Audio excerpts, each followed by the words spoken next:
Krishna, Krishna Krishna, Hare Hare, Hare Rama, Hare Rama, Rama Rama, Hare Hare, Hare Krishna.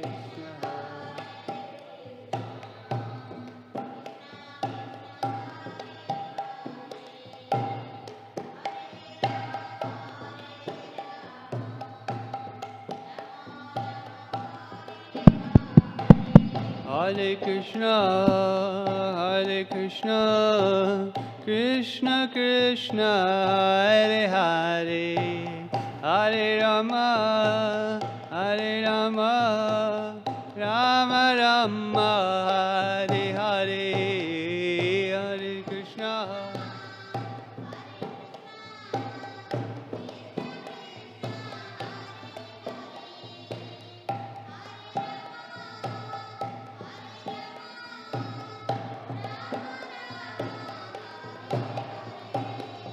Hare Krishna, Hare Krishna, Krishna Krishna, Hare Hare, Hare Rama, Hare Rama, Rama Rama, Hare Hare.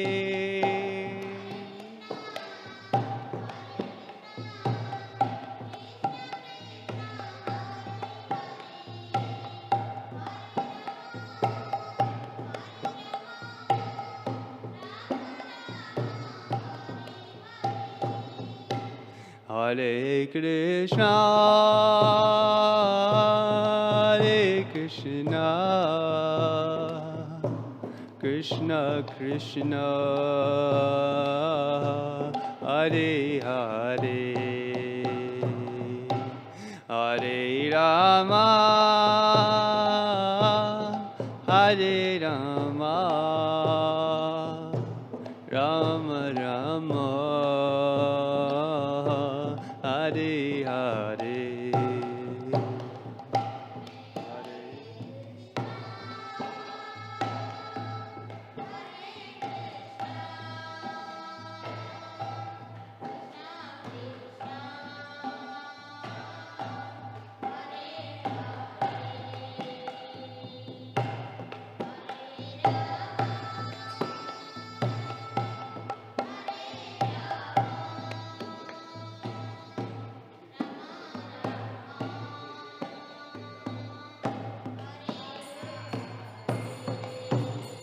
Hare Krishna, Hare Krishna, Krishna Krishna, Hare Hare, Hare Rama, Hare Rama, Rama Rama, Hare Hare, Krishna.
kunja bihari.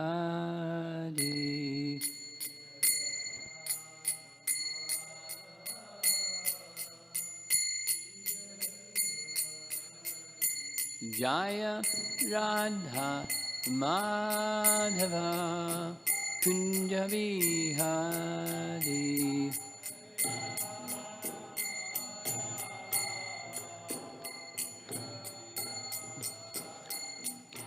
Gopijana Vallabha Girivardhari.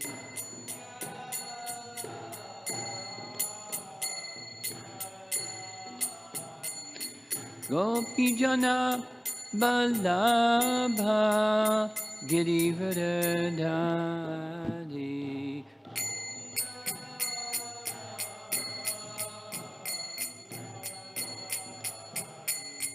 Jasodanandana Brajajanarandana.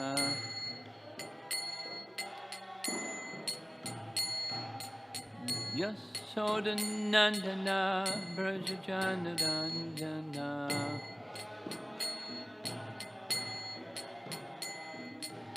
Jamuna Tira Vanachari.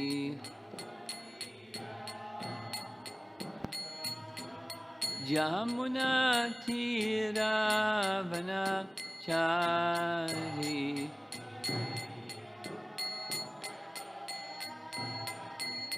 Jaya Radha Madhava Kunja Vihari.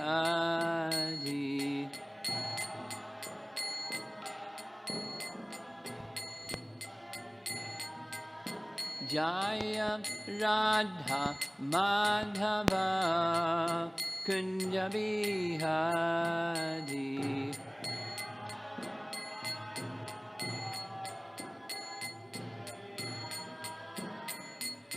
Gopijana Vallabha Girivardhari.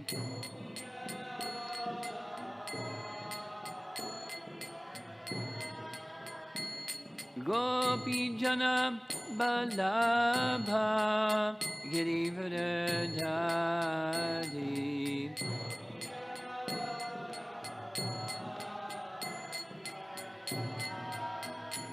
Jasodanandana Brajajanarandana.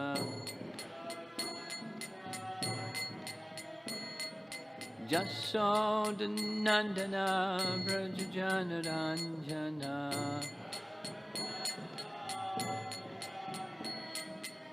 Jamuna Tira Vanachari.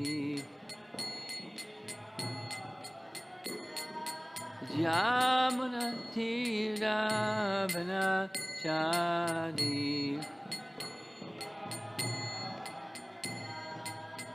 Jaya Radha Madhava Kunja Vihari.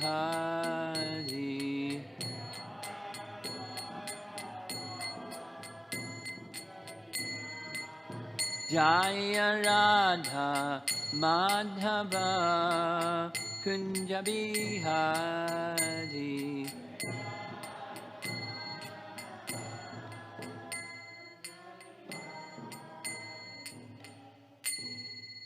Jayom Vishnupad Paramahamsa Harivedagacharya Astatarasatasi Srimad His Divine Grace Sri Bhaktivedanta Swami Shri Prabhupada Ki Ananta Koti Vaishnavrinda Ki Grantaraj Srimad Bhagavatam Ki Gaur Pimanandi.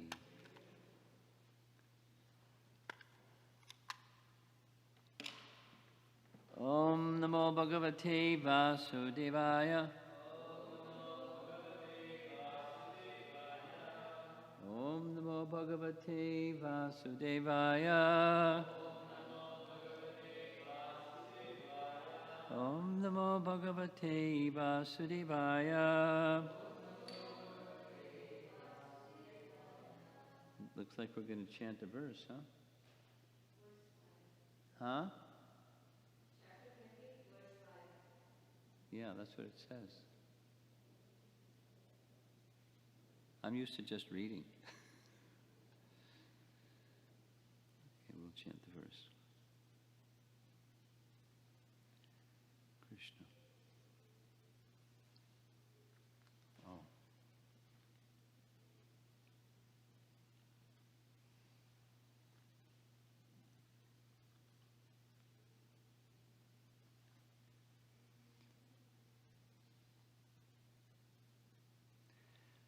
Adya me nibhṛto deho dyaivārtho dhigataḥ prabho tvat-pāda-bhājo bhagavann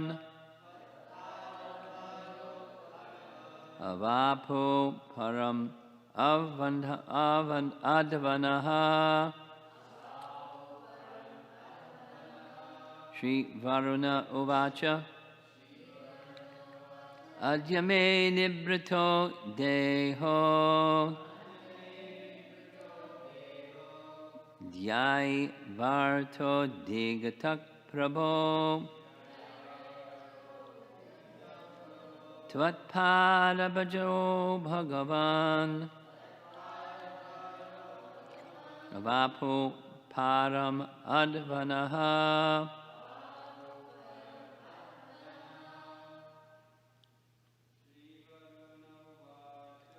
śrī-varuṇa uvāca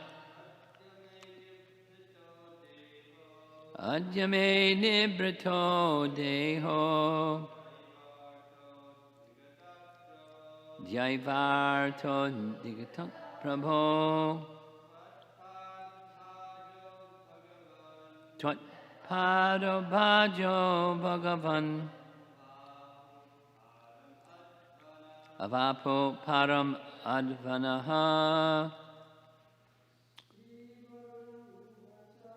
śrī-varuṇa uvāca adya me nibhṛto deho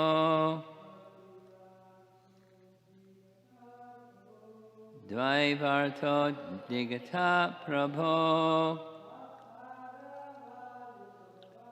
tvat-pāda-bhājo bhagavann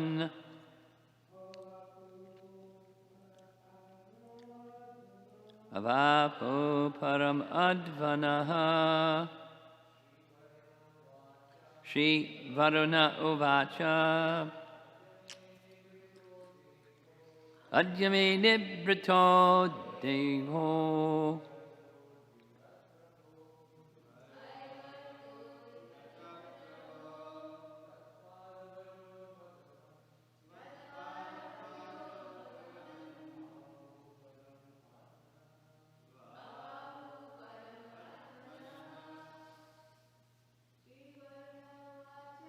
śrī-varuṇa uvāca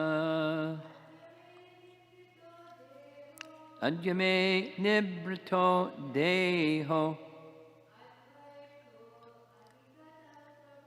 dyaivārtho dhigataḥ prabho tvat-pāda-bhājo bhagavann avāpuḥ pāram adhvanaḥ śrī-varuṇa uvāca adya me nibhṛto deho dyaivārtho dhigataḥ prabho tvat-pāda-bhājo bhagavann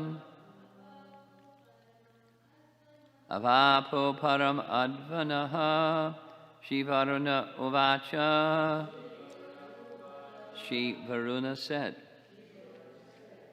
Adya, today, may by me, nibhṛto is carried successfully.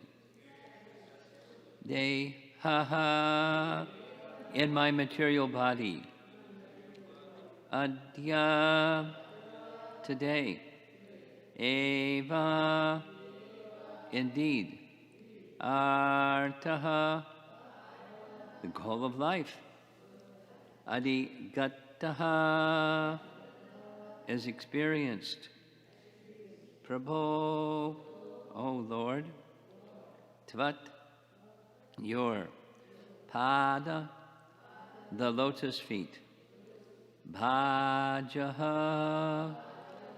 those who serve, bhagavann, O personality of Godhead, avāpuḥ, have achieved, pāram, the state of transcendence, adhvanaḥ, the path of material existence. I'm going to go back to text 5 because we're supposed to cover, 4 and 5. And the translation of 4 reads, seeing that the Lord Hṛṣīkeśaṁ had arrived, the demigod Varuna worshipped him with elaborate offerings. Varuna was in a state of great jubilation upon seeing the Lord, and he spoke as follows. There's no BBT purport. Here's Jiva Goswami, who writes, Varuna understood that Krishna, who is generally invisible to the senses, Hṛṣīkeśaṁ, had come very near to him. It is understood that Varuna approached him. He worshipped Krishna to his ability, and thus his role as a protector of the planets was fulfilled. Later it says protector of the water or seas. The reason for the worship was his great bliss on seeing Krishna. The following should be said. Previously, Krishna had been angry with Varuna's wicked servant. On meeting Varuna, however, Krishna saw that Varuna was not too bewildered, though somewhat frightened, and that he had approached while offering respects. Krishna then appeared to be forgiving, having made certain that he had attained his own desires, which was obtaining his father. Then Varuna became joyful on seeing him. Then Varuna began worshipping him with articles and praises. Now, Sanatana Goswami says something interesting. The other day, there was somebody asked the question, why didn't Varuna, when he saw Nanda, just send Nanda back? Remember that one? And I said, you got to ask Varuna. So here's Sanatana Goswami saying, Varuna's great bliss indicates his great devotion. This means he brought Nanda there in order to see Krishna. That's why he didn't send him back. At least Sanatana Goswami's version. It would have been improper to go to Krishna in Vraja and worship him elaborately. He also derived special happiness from seeing Krishna in his own house. It is hinted here that his words would be excellent. And Gopal Champu, chapter 20 of part 3. When Nanda arrived at Varuna's abode, Varuna recognized him and quickly went to meet him. Though Krishna's body was black, it appeared red out of anger. Though his eyes destroyed darkness because of their intense gaze, they were difficult to behold. His quality of softness became ferocious because of anger. His voice was like the rumbling of thunder in a cloud at the time of final devastation. This astonished all people. Going to Varuna's abode, similar to a hole, Krishna, the maintainer of prosperity in Nanda's dynasty, displayed boldness toward Varuna, thinking, where is that Varuna?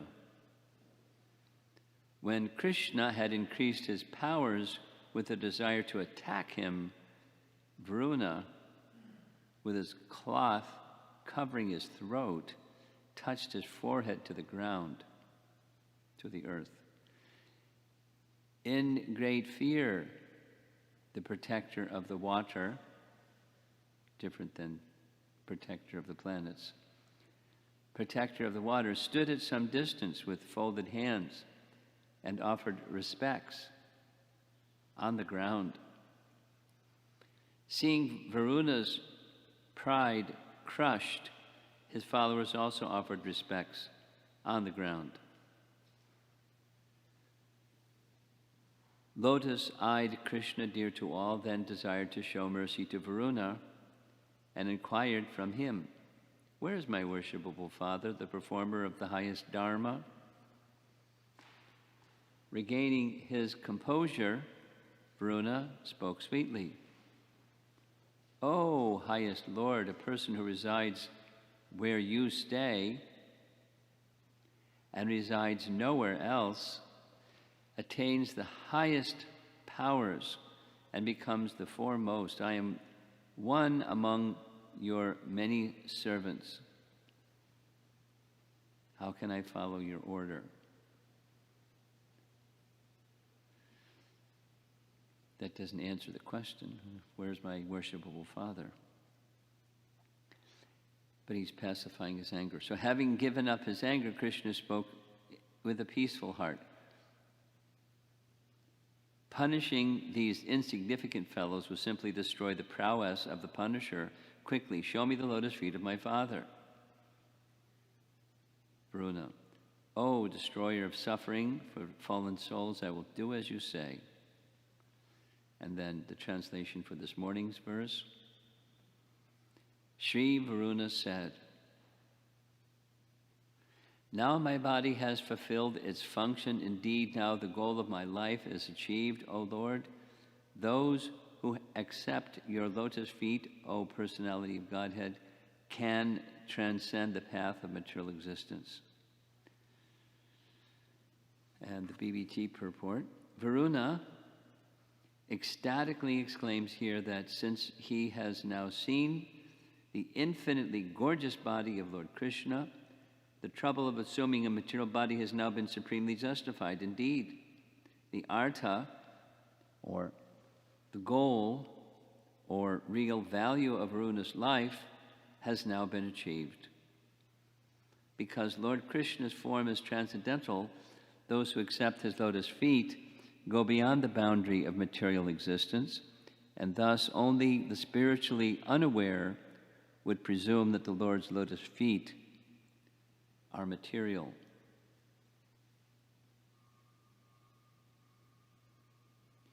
Vishwanath writes, this is Varuna, "All the thousands of bodies which I have received until now have been useless, because in all those lives I did not see you. Today my body has become successful. Today I have understood what is most valuable. Though I possess all jewels, I have not obtained such a jewel as you. Yet those who worship your lotus feet cross the ocean of material life. I have without effort attained your darshan. How fortunate I am." And Jiva Goswami, and this is his 10th canto commentary, writes, "O Lord of the universe, rare to meet, those who worship your lotus feet attain liberation easily. All desires of my body are fulfilled, though the reason is given in the second half of the verse. The desires are fulfilled because real wealth has been attained. Those who worship your lotus feet attain liberation." Again, "Today I have attained the highest result from my body." Why? "Today I have attained what I consider to be the most valuable." The reason is given. Those who attain your lotus feet, having attained the method, attain the ultimate, since you are Swayam Bhagavan. And then finally, Sanatana Goswami writes, "Today I have understood that bhakti to you is my goal." He then states the results in the next line. Persons who somehow or other worship your feet attain Vaikuntha, that is suitable, since you are the distributor of your glory, Bhagavan. What more can be said? Today I have attained what is most difficult to attain. Your devotees attain Vaikuntha, but I have attained you as the son of Nanda directly in my house. And final sentences from Kramasandarbha.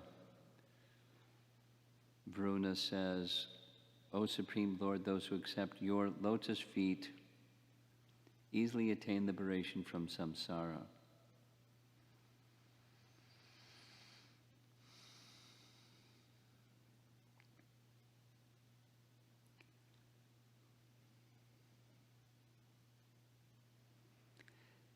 It's a little puzzling that the verse, a prior verse in the chapter says, a demoniac servant of Varuna did this. And another as Krishna became angry at that servant. But then we're hearing at least Sanatana Goswami saying, Varuna did this intentionally. So we don't blame the demoniac servant. We blame the person. Because Krishna wasn't pleased. Now,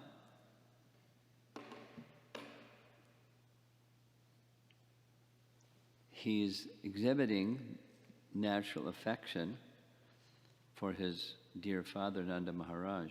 After all, he appeared as the son of Nanda, which means the affection that Nanda has is super excellent, and Krishna is reciprocating with that super excellent love by becoming his son.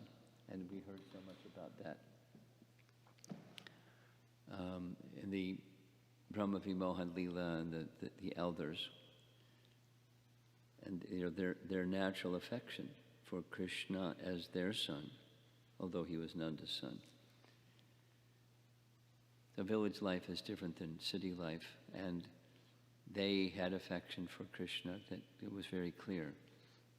Not only like their own son, but even better than their own son. More intense love. That's Krishna's kindness. So he has affection for Nanda. At the same time, there's other things going on. There's multiple things always going on in Krishna's pastimes. And that's giving Varuna some association. And it's part of that giving association, as with others, is whatever tendency may be there because of being very powerful, to check that the tendency of pride. Because we hear Jiva Goswami saying he was ready to let him have it.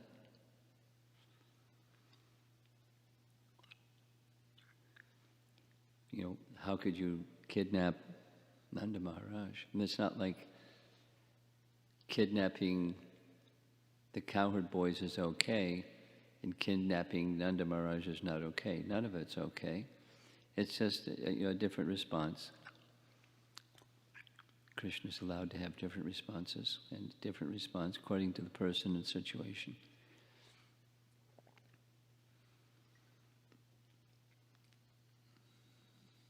The artists that, in the early days at least, the Krishna book production days, painted the abode of Varuna as a place where there's fish swimming around. Because he's in the water, right? But then, how did Nanda Maharaj survive if it's the place where his abode is, there's fish swimming around? In other words, it's water everywhere. I mean, I always puzzled about that one. What's it really like, besides what the artists depicted? And interestingly, by entering into the Yamuna river, he found a hole and followed the hole and found the abode of vṛuna. I mean, not like he didn't know where it was ahead of time. But, where's the abode of vṛuna? And this is a topic that I could only imagine Sariputta spending 2 hours discussing. How the spiritual realm and the material realm intersect, because vṛuna is a demigod. And as far as, the structure of the universe, demigods have their abode in Swargaloka. So how do you connect with Swargaloka? By going through a hole or a tunnel or whatever, somewhere in the Jamuna River. It defies mundane logic. That's the point. So he would do so many things. I mean, one of his favorite things was higher dimensional space, which is kind of like, what do we know, lay people, about theoretical physics in higher dimensional space, other than, they talk about it. They seem to, the theoretical physics people, scientists, seem to just talk about it very glibly. There's higher dimensional space. So to access something that's very remote, like the heavenly realm, by plunging into a river and finding a hole and going there, and that there you are, who knows? I mean, it's a puzzle. Krishna knows, and vṛuna knows, and we don't know. But somehow, I'm anticipating our clever audience questioners asking that question. I'm used to, by now, people asking things like that. So, his abode, we know his abode is in the heavenly region. Now, it doesn't have to be, heavenly region doesn't have to be a geometric or physical dimension location. And that's a whole other topic about Virat Rupa. What is it? And what, dimensions are given of where planets are and so forth. But how do we understand that?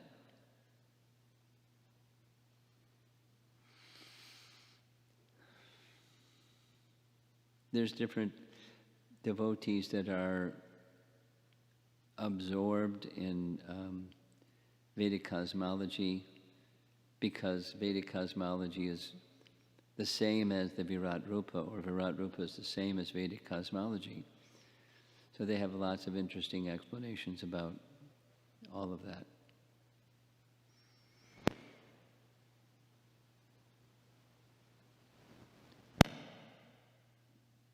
And I asked Dhruta Karma, because he's like really level-headed. And he, I was asking about this particular rendering and that particular rendering. And he kind of wrote back saying, there's all kinds of ideas out there today about what does this mean, how do we understand that? And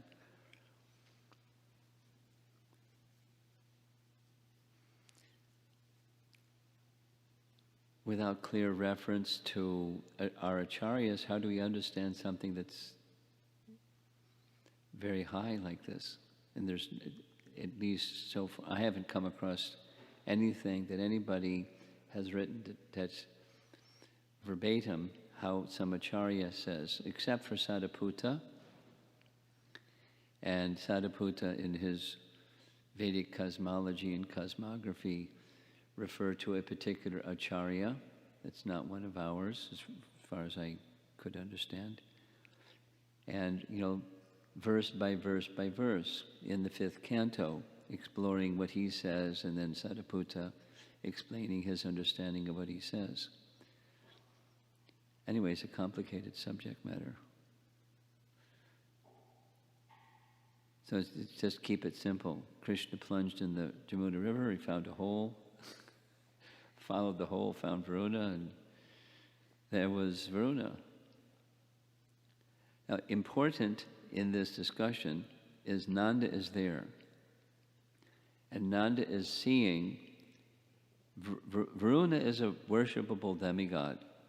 That is known and by Nanda. And here's this venerable demigod expressing words and activities that indicate Krishna is the Supreme Personality of Godhead, or his venerable superior, at least. God amongst gods, the Ishvara Parama. And it's right before Nanda's eyes. Like we know that Gargamuni, he was very diplomatic. When he did the name-giving ceremony, he didn't speak a lie, but he spoke in such a way that Nanda's mood of love wouldn't be disturbed. And Varuna's not doing that. He's like, Yahoo, he's worshipping. Paraphernalia, praises, and so forth, before Nanda's eyes and ears, and he's taking it all in.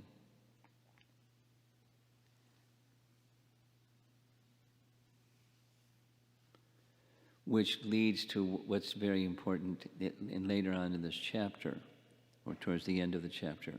When they go back, we mentioned this earlier, but when they go back, Krishna takes Nanda back, and then Nanda starts talking with the elders. This is what I saw. And it's not like the children that go herding the cows with Krishna, and they come back saying, this is what Krishna did.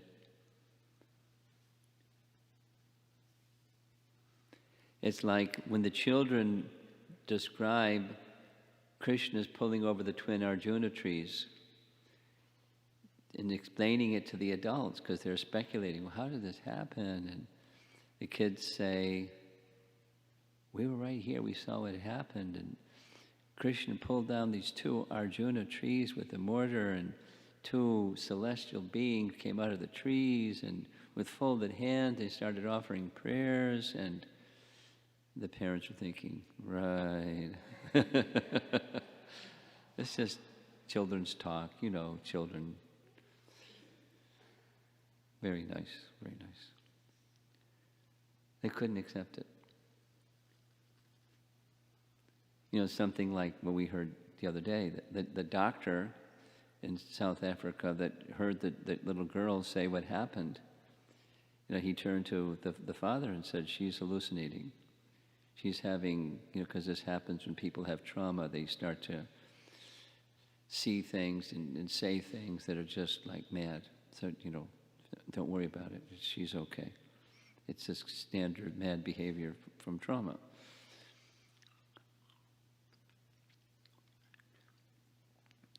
So the residents of Vrindavan, now they're hearing from Nanda. I mean, it happened earlier. This is chapter 28. It happened in chapter 13. No, it happened in Brahma Vimohan Lila, actually, yeah, before this. So,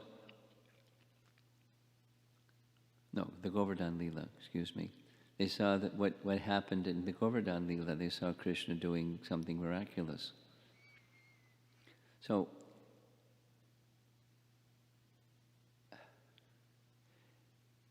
it's just part of Krishna's unlimited, inconceivable potencies, extending this way, and then withdrawing some and other ones, and then withdrawing them and then other ones. And they're all just, his energies are just moving according to his will, his ichcha shakti, and then things just happen. And that's our picture of Krishna's pastimes, including this one, where multiple things are happening and multiple considerations need to be looked at. Just like this one, it must be said certain things, how this is unfolding.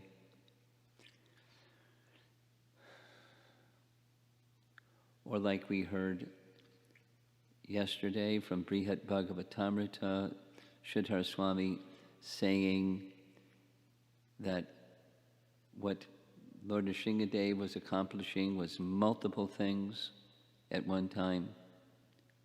Multiple things, the primary of the multiple things, we can say, and it's said, to protect Prahlad. So he's giving his mercy to Varuna,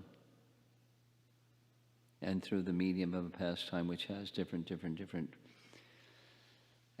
dimensions or aspects, and most importantly to extend his love to Nanda by showing what he showed, his divinity in this particular way. Varuna worshipping him, praising him, honoring him, obeisances to him. Varuna being a worshipable demigod. So it's purposeful. The whole pastime has purposes. And yet, what we heard yesterday, Jiva Goswami explaining in Bhagavad Sandarbha, there's no purpose. Like a madman that's dancing. Why is he dancing? He's just dancing, not to achieve some purpose. So it's like that. Krishna does creation, he does his pastimes. He's just enjoying. I mean, he's exchanging loving dealings, that's part of his enjoying. But, the core of it, he's enjoying and reciprocating according to different living entities involved in his pastimes. And same with us. I mean, we're not involved in his Vraja-lila, but we're hearing about it, and hearing about it with faith draws us to that place. The sound vibration can carry us there. Within Krishna's names, all potencies are there, and all potencies are there means when, the potential is there, because the potency is there, to be connected with Krishna in every which way. Like our very simple, Jai Radha Madhava. These names of Krishna, it carries that potency. The fullness of the pastime is embedded within those names. The mood of love that Krishna exhibits with each of those pastimes. Kunja Bihari, and so forth. Yasoda Nandana. All the names of Krishna have everything. So that's like a really compact form that's really easy for anybody, even a child, to sing. And all the potencies are there. And we have to sing it a lot of times. And sing not just numerical, mechanical, but devotional. Same as this, hearing Krishna's pastimes.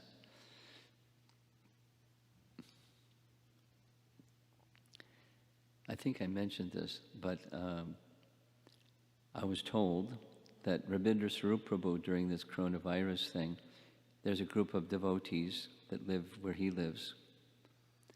He and his wife, and across the street practically is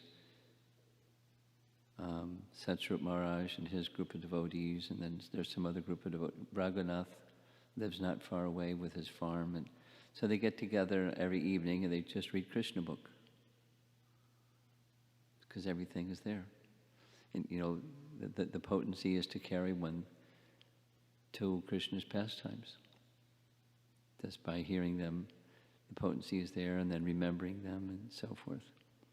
And catching the mood of the residents of Vrindavan. It takes, a bunch of hearing because we're covered, but hearing and hearing and hearing, and we get a sense of how wonderful is Krishna and how special are his devotees, particularly his devotees in Braja. But even while in Braja, he's giving mercy to a demigod. Well, Indra, Varuna, Brahma, right there in Vrindavan. So,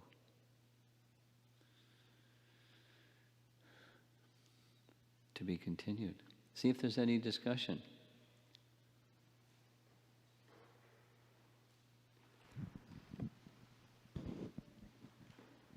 Go ahead.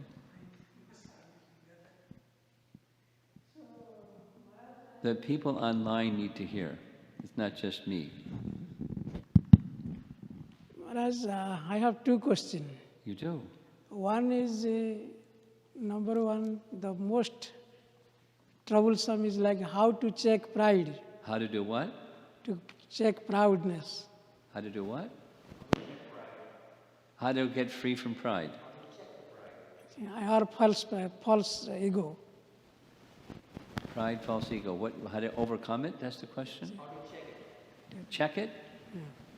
Oh, check it. Okay. Bring it down.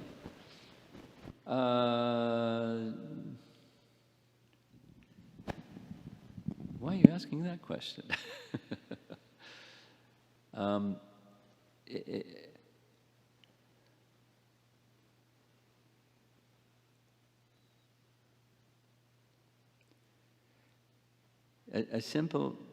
There's steps. And the simple step, similar to what Krishna says in chapter 2 of Bhagavad Gita, is you tolerate.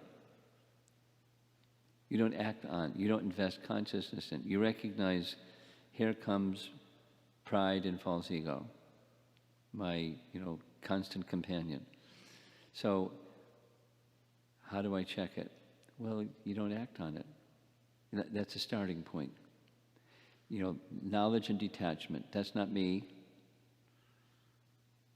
I'm not going to act according to who I'm not. And so knowledge and detachment. That's a beginning. You tolerate it. And you don't act on it. You don't invest consciousness in it. I mean, it's real easy to do the opposite. But how to overcome it or check it, you tolerate that urge or that tendency, and then invest consciousness in who you really are, or sat, and your activities of sat, starting with hearing and chanting, most important, and then the other forms of service that follow the hearing and chanting. So you live your life cultivating bhakti,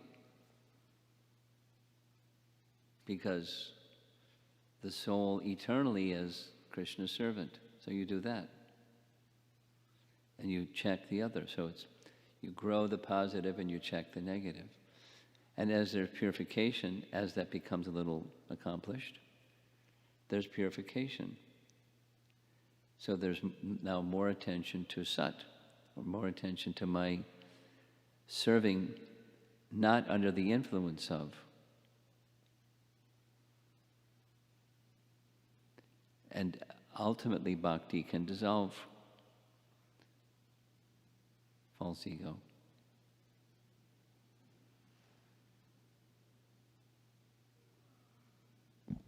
To follow up this, Srila Prabhupada is, today morning I was studying Bhagavatam, that Prabhupada is explaining, really if you don't have Krishna's blessing or his bona fide representative, you cannot check this also. Unless you have the mercy of Krishna or his bona fide representative, you can't check this. Right. Well, you can try, but you won't be successful. Transcendence isn't achieved by effort. And one more thing. By effort alone. Yes, thank you. And one more thing, that... He's listening. Yeah, so please explain to him. And the thing is that this is out of curiosity, that here Varuna Dev, he saw gigantic form of Krishna Yeah. So I was wondering, just recently we studied in our class, Bhagavatam class, Gajendra Mukhya Prabhu was explaining, I think, 3rd chapter in 2nd canto. So this universe is like, I remember 2 billions into 2 billions yojan squares, the size of the universe, Prabhupada mentioned. So I was wondering, is it the Virat form, is it up to that dimensions? Means like 4 billion squares. Yes. Yes. Now, just a qualifier. Whatever the numbers are, that's what the universal form is. And we don't have the consciousness, evolved, elevated consciousness to perceive with our senses. Brahma does. We don't. And second point is, so it's not an imaginary, literally imaginary fiction form, it's a real form. And also that form, as we heard from Brahma Vimohan Lila, the end part of what was shown to Brahma was so many universes. He saw so many universes. So that it's sizable. That is, you can be big or small. Like Krishna has Laghima and Mahima cities. So the universal form, when it's manifest in its fullness in the universe, is whatever the dimension is. And for purposes of the universal form, it can be, compact or full or whatever. I mean, that's to say there's potencies that Krishna has, and with his potencies, he's very flexible. Does that answer your question? Okay. Question. Follow-up question. Sorry. And thing is that this... Keep going. This Maharaj, this river, is it like a Biraja river or Kaswal ocean? Which one? This where this Varuna Devata is watching this. Where this pastime of Vrunadev in the Yamuna, is this the Viraja river? No. I went over that. Varuna's abode is in Swarga. He's the Lord of the oceans, but his residence is Swarga, because he's a demigod. Now how does Lord of the oceans connect with Swarga? Because the oceans are here in the earthly realm, and he's the Lord. So his abode need not be in the ocean. It's in Swarga. But he can transport himself, zoom, from Swarga to wherever he wants to go, because he has that power. He's the Lord. Now how it works, I've heard many explanations given by Satyaputra. He talks about, and it's kind of like way over here, about higher dimensional space. And a yogi can go from here to there in a flash because they know how to access higher dimensional space, and off they go. We don't know how to do that. To us it's perplexing. So Varuna has powers that we don't have and we don't understand. That's his explanation. I'm not saying it's like that's the only explanation, but that's his explanation.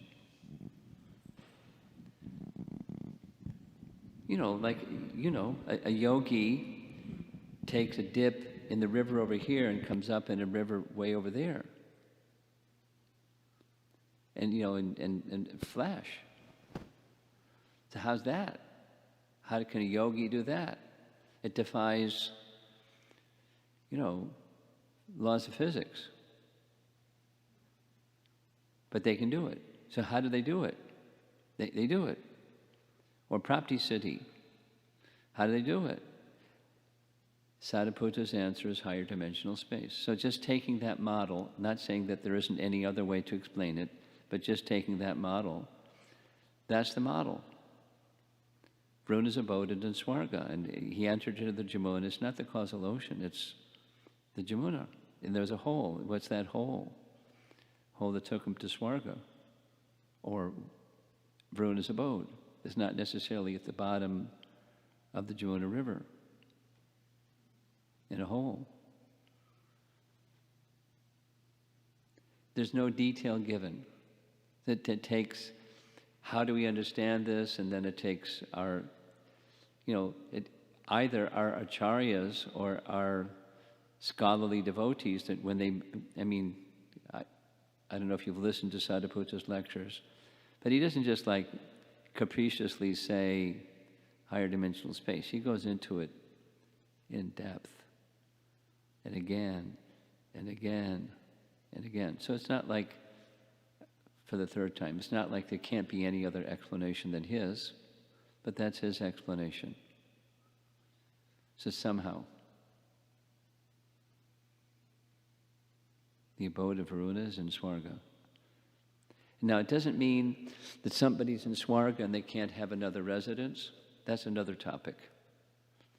Here we go. Here's the other topic. Multiple residences. For example, on the very top of Mount Sumeru, you know what Mount Sumeru is, right? So, on the top of Mount Sumeru, there's an abode of Brahma, and there's the Digpals. And they have their residences on the top of Mount Sumeru, but they also have their abode in Swarga. Brahma has his abode in, not Swarga, but Brahmaloka. And he has like another residence down here at the top. So he can have multiple residences. It's mind-blowing in one sense. How many residences does Lord Shiva have? Well, he's got a lot, without going into the list. And one of them is in this Bhumandala region, aside from the many other ones. It's right in 5th canto, in the Bhumandala region. So, Vṛuna can have an abode somewhere. And we heard several times now, these associates of the Lord, they can expand themselves to be present in multiple places at the same time for service. Or Krishna can expand them to be in multiple places at the same time for service. But that same place is, for Vṛuna, it's Swarga. It doesn't follow linear line of thinking. These personalities have potencies that it's off the chart. That doesn't mean we just trash our sense of how do we understand this kind of question, but it doesn't follow the same rules as, the phenomenal world, or the world of physical manifestations of things, three-dimensional space. That's Sariputa's terminology. It doesn't work. It doesn't work with higher consciousness.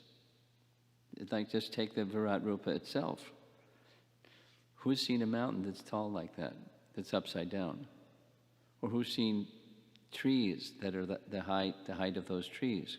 Or elephants on the four corners? We don't see those things. So you just silly, just trash it.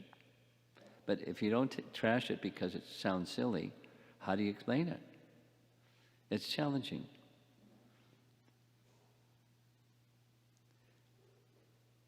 One essential is the Absolute Truth has unlimited and inconceivable potencies. That's the Bhagavan feature. And Bhagavan can invest potencies however he likes in Vṛuna to do stuff that Vṛuna does. And Krishna to go see Vṛuna however he wants to go see Vṛuna. That's kind of like an oversimplification. Okay, how do we understand that? You just keep asking. But it's inconceivable potency. Okay, how did some of those inconceivable potencies work? Okay. It's not like...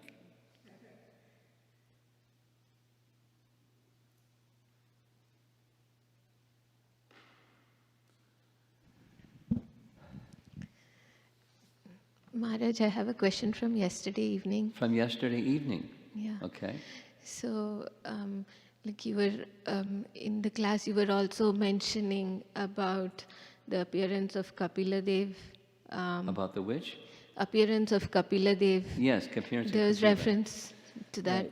Right. So we were reading that section of Bhagavatam.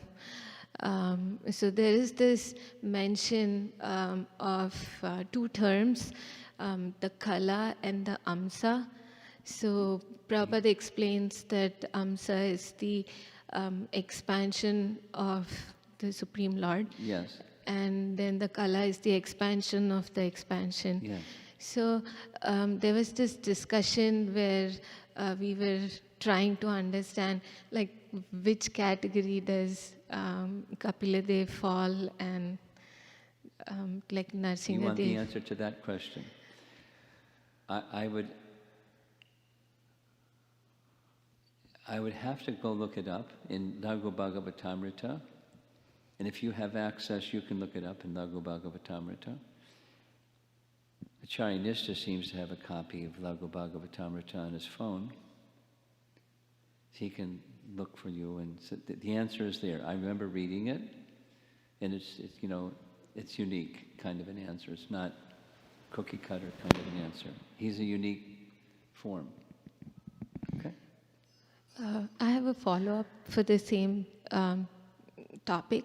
So, is Radharani an expansion of Krishna, or she is non-different from Krishna, or is it both? She is his internal potency. You know the famous verse, Radha Krishna pranaya vikritir ladini shakti asmat eka. So, Radha Krishna is one entity. Not an expansion, but Radha and Krishna are one entity. The source of everything and the internal potency of the source of everything. One entity, in two forms.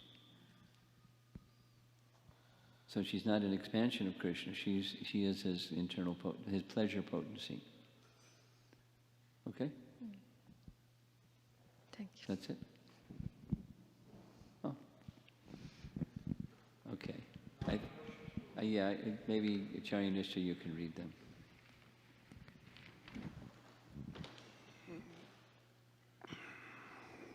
Is this same Varuna who appears in Ramayana when Lord Yes. Ram boils the ocean by his glance? Yes. But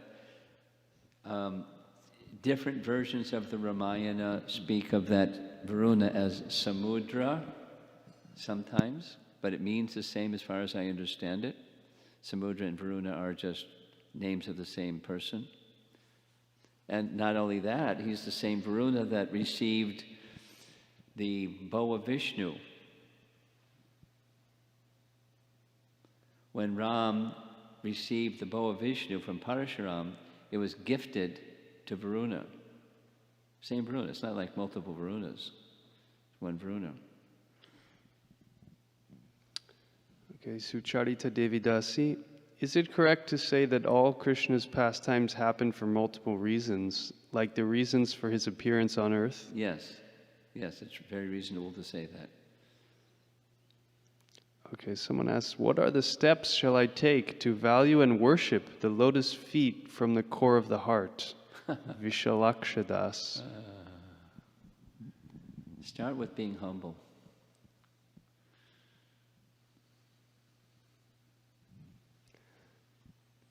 Next. Yeah, carry on. Is there any description of how did Nanda Maharaj know where he reached was the abode of Varuna?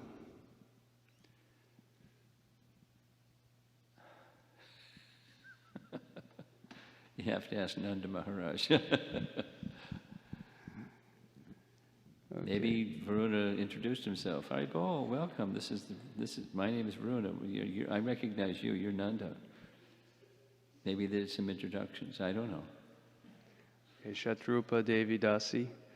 In Brahma Vimohan Leela, Lord Brahma kidnapped cows and gopas. Here Varuna kidnapped Nanda Maharaj. Yes. Did Varuna kidnap Nanda Maharaj because he wanted to see and associate with Krishna? If so, why Varuna's kidnapping Nanda was not considered as an offense? Well, the only explanation that's directly offered there's two. Sanatana Goswami says because he wanted to see Krishna. So this was a way to see Krishna by taking Nanda, because it wouldn't be appropriate to go to Braja and show his opulence and his worship of Krishna in Braja, because that would disturb the Brajbasis. So he did it a different way, because he wanted to see Krishna. So he did it that way. And the other is, it was a big mistake. There was a demoniac servant of Varuna who did what he did. And so there's different explanations. So we know this from scripture, from Lord Narayana in Vaikuntha, when Jai and Vijay disturb the four Kumaras, he accepts, this is my offense because they're acting in my behalf, and therefore the offense is my offense. So in that sense, yes, it's his offense. Brahma Vimohan Leela has a different flavor to it. He wanted to see the extent of Krishna's power, not like he wanted to see Krishna. So this was, a different mood. He knew that Krishna would come to protect and recover his father. So, is it an offense? That's her question. Yes, it's an offense, but and Krishna was angry with him. That's one of the commentators' statement. He was summoning his powers and ready to blast him because of his offense. But then when he saw Varuna's submission, that mood shifted and he became, merciful. So, it was an offense. You don't kidnap Nanda Maharaj. Okay. From yesterday's reading, it was mentioned that the Lord is Atmarama, but not Atmarama. Can you please elaborate on that a little? Well, it's hard to explain it. It's right there in the commentary.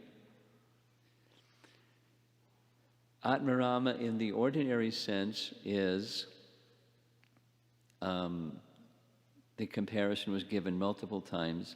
Even living entities that are Atmarama, they have no purpose to fulfill. They do things just by their spontaneous movements of causeless action, whatever they do. But then Atmarama, he's not Atmarama. I mean, it wasn't explicitly, I don't recall. Do you recall what the explanation was? Can you say? Explanation. I just remember hearing that point. Yeah. I have a thought, but I can't say it's... How about this?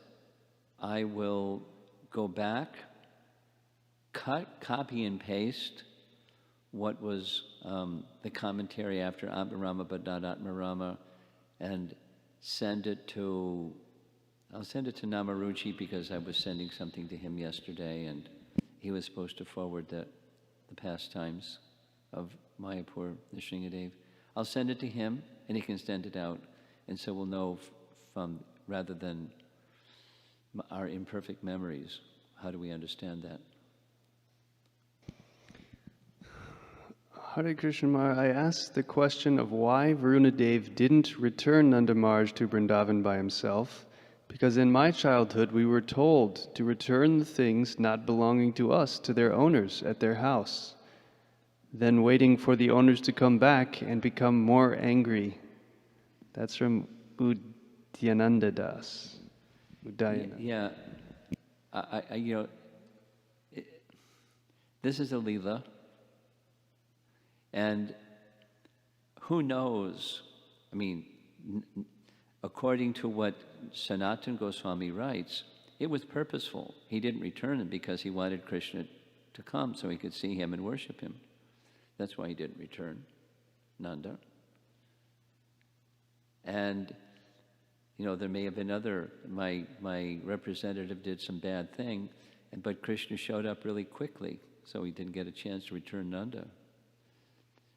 We don't know. He's not a violator of Dharma, that's for sure. Varuna. This is Swati Murali. I read recently that according to the Padma Puran, Prahlad was able to achieve the rarest position of devotional service because he had observed the Nrsimha Chaturdasi fast in a previous life. He observed the Nrsimha Chaturdasi fast in a previous life. Yeah. Is Prahlad Maharaj a position or a person? It's a person. How was it possible that he observed the Nrsimha Chaturdasi fast in a previous life when Lord Nrsimhadev appeared to protect him? Well, because he appears in different yuga cycles. No problem. Because they're different Prahlads, because it's a person. I understand that the Lord appears every cycle, but I always assumed it was the same Prahlad Maharaj that came with him. Well, you assumed wrong. Okay, I think a longer answer to that is, in the Bhagavatam there's a statement where in chapter 10, canto 7, Prahlad says, "You sent me." So then there's another reference that's in Hari Bhakti Vilas, where Sanatana Goswami is explaining how the importance of observing Ekadasi Vrata, the importance of observing the Nrsimha Chaturdasi, one or the other. And although it was accidental in his previous life, he then became. So they're different yuga cycles and it's different personalities. It's not the same personality. Okay. Last question, Rukmavati Devidasi. What does internal potency mean? What does it mean? Well, in contrast to external potency, that's this material realm, there's the internal potency, and that's Krishna's chit potency. And the chit potency has different parts. It's a technical question, but Sandini, Samvit, and Ladini. Those are the parts of the chit potency, that's the internal potency. Radharani, as we know, is the Ladini potency, that's a portion of his internal potency. Sandini, Samvit, and Ladini. That's the spiritual potency or the internal potency, chit potency. And this is achit, it's not conscious, it's dull. Hare Krishna. Prabhupada ki jai.